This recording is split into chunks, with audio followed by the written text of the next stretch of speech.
Sinita sa pagdinig ng Senate Committee on Public Services ang sablay na serbisyo ng prime water na pag-aari ng mga bilyar.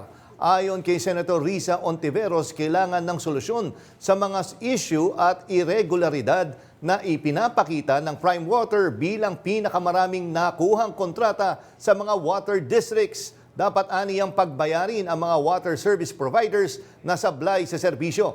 Ayon naman kay Senator Raffy Tulfo, 75 local water districts ang may joint venture agreement sa Prime Water na hindi sumailalim sa pagsusuri ng Department of Economy, Planning and Development in the Philippines or DepDev. Aniya, imbis na pagandahin ang serbisyo, lalo pang nagdulot ng problema ang JVAs.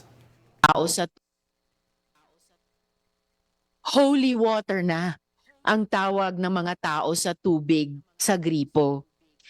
Hindi dahil banal ang tubig, kundi milagro na lang kapag may lumabas na tubig.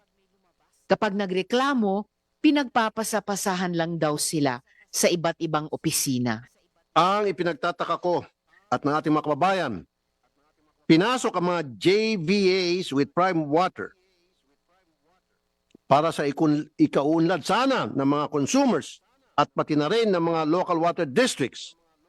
So it begs the question, why would local water districts choose to enter these agreements when some of them were already earning hundreds of millions before?